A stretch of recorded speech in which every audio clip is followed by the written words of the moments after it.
All right, welcome to this high-octane explainer. Today, we are breaking down the mechanics, the biology, and the incredibly strict physical laws that govern the absolute fastest creatures in the ocean. We're going to explore the breathtaking speeds of top marine predators, the biological engines that power those bursts, and the absolute unbreakable limits that fluid dynamics place on flesh and bone. So buckle up, because we are moving fast. So let's jump right in with a question that has sparked countless, and I mean countless, debates on fishing docks all over the world. When you think of absolute speed, you probably picture a cheetah sprinting on land, but the ocean, it has its own elite cast of speed demons. For years, one specific fish was held up as the undisputed champion of the seas, supposedly capable of defying water resistance altogether. But is it actually the fastest? Well, for decades, fishermen absolutely swore the sailfish could hit 80 miles per hour. I mean, that number was printed in books, it was repeated on television, it was everywhere. But modern science has completely flipped those expectations. By using high-speed cameras and accelerometers, researchers revealed a true maximum burst speed of about 35 miles per hour. So that 80-mile-per-hour myth, yeah, it was likely born from how fast a hooked fish strips line off a reel, not its actual swimming speed. Now, when you actually strip away all those tall tales and just look at the hard data, it's fascinating how tightly clustered these biological speed limits actually are. The highly streamlined wahoo clocks in at number 1 with 48 miles per hour. The shortfin mako shark is right on its tail at 46. Then you have the massive bluefin tuna reaching 43, the sailfish hitting 35, and the killer whale, which is the ocean's fastest mammal, trailing just slightly at 34.5 miles per hour.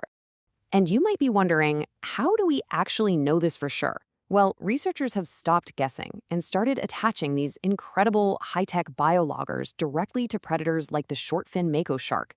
These devices capture direct, irrefutable measurements of the shark's kinematics, which basically means exactly how its body is moving through three-dimensional space.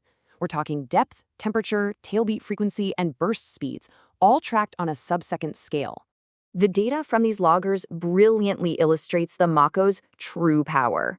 Researchers directly measured a burst speed of 5.02 meters per second in a 2-meter-long female mako shark. To actually achieve this incredible velocity, she was violently thrashing her tail 3.65 times every single second. To this day, it remains one of the highest burst speeds ever directly recorded for a large fish. But here's the catch: sprinting like that? It is completely exhausting. The data showed that after just 14 seconds of that intense burst, the shark's internal muscle temperature actually spiked by nearly 1/4 degree Celsius. So to recover, the shark does something really cool. It completely stops beating its tail and just passively glides. This powerless gliding is a vital energy recovery mechanism, literally letting her cool down her core swimming muscles before the next explosive hunt. So the real question is, how do they generate that much speed in the first place? It all boils down to a biological engine called endothermy. Unlike most fish, whose bodies just match the freezing temperature of the surrounding water, apex speedsters like tunas and mako sharks conserve the heat generated by their own metabolism. They literally keep their muscles significantly warmer than the ocean around them. They pull this off through an absolute miracle of evolution called the rete mirabile, which is this complex, intertwined web of veins and arteries. This countercurrent exchange system basically traps metabolic heat, warming up the highly active red swimming muscles, their eyes, and even their brains. These endothermic fish operate exactly like finely tuned sports cars, constantly delivering oxygen-rich blood to warm muscles for just unmatched power in the freezing deep. But look, having a massive engine doesn't mean a thing if you aren't aerodynamic, right? Just look at this staggering number, 0.0075. That is the incredibly low drag coefficient of a sailfish. Just to put that into perspective for a second, this massive, spear-nosed predator slices through the water with the exact same hydrodynamic efficiency as a tiny little trout. Fighting water resistance is the biggest hurdle to going fast in the ocean, and their bodies are literal masterpieces of drag reduction. The sailfish actually takes this a step further by mechanically altering its own body depending on what it needs to do. By folding its massive sail and pectoral fins totally flat into these special grooves along its side, it reduces drag by a massive 18% for high-speed sprints. But then, when it deploys that sail, the drag dramatically shoots up, acting as a sudden brake and a built-in stabilizer. When they attack a fast-moving school of sardines, they use this binary fin system brilliantly. It's a three-step move. Step 1, retract the sail to rapidly burst forward. Step 2, deploy the sail to slam on the brakes and completely stabilize their body, which gets rid of any side-to-side head wobble. And Step 3, execute a perfectly targeted slash with their bill to injure the prey. It is a highly calculated mechanical sequence. What's even crazier is that they hunt in massive squads of up to 70 individuals, using something called proto-cooperation. This basically means they work together loosely without a strict synchronized plan. Individual sailfish actually have a preference for slashing either to the left or to the right. So, by hunting in a big mixed group, the schooling sardines can literally never predict which direction the next ultra-fast bill strike is coming from. But of course, unlocking these massive bursts of speed introduces a brutal economic reality of nature, which scientists measure using the cost of transport. This is the total metabolic energy required for an animal to move a given distance. You see, in the ocean, speed is definitely not free. The faster you try to push through a dense medium like water, the exponentially more energy you burn. We see this economic reality perfectly illustrated with the killer whale. By tracking the respiration rates of wild orcas, scientists were able to prove that pushing the speedometer burns massive amounts of oxygen. Their respiration rates positively correlate with their swimming speed. But interestingly, the sheer massive bulk of a killer whale actually increases its optimal swimming speed compared to smaller mammals, meaning being big definitely has its cruising advantages. Surprisingly, though, killer whales actually spend most of their time just cruising around at about 1.6 meters per second, which is much slower than their bodies are physiologically optimized for. Their absolute most efficient speed, the sweet spot where they get the best mileage for their metabolic buck, is between 2.6 and 3 meters per second.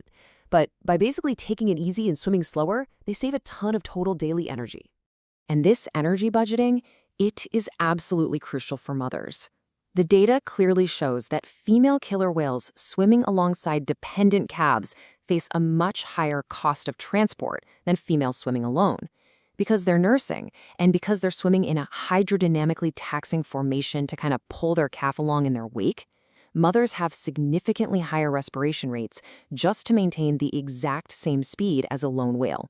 This incredible efficiency really dictates their hunting strategy, because a killer whale's optimal cruising speed is naturally faster than the optimal speeds of harbor seals or porpoises.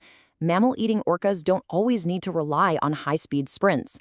They can honestly just set a brisk, efficient pace and literally out-endure their prey until the smaller animals become completely exhausted. Okay, so this brings us to a massive, lingering question. If a tuna or a mako shark has a roaring biological engine, warm red muscles, and a perfectly hydrodynamic body, why on earth don't we see them swimming at 100 miles per hour?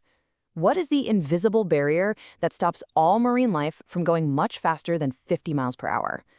Well, the answer is a terrifying, unyielding law of physics known as cavitation. This isn't some biological limitation. It is a physical property of water itself. When an object moves too quickly through a liquid, it creates immense low pressure, causing the water to literally boil and form these highly destructive vapor bubbles. Here is exactly how the physics of this speed limit actually work.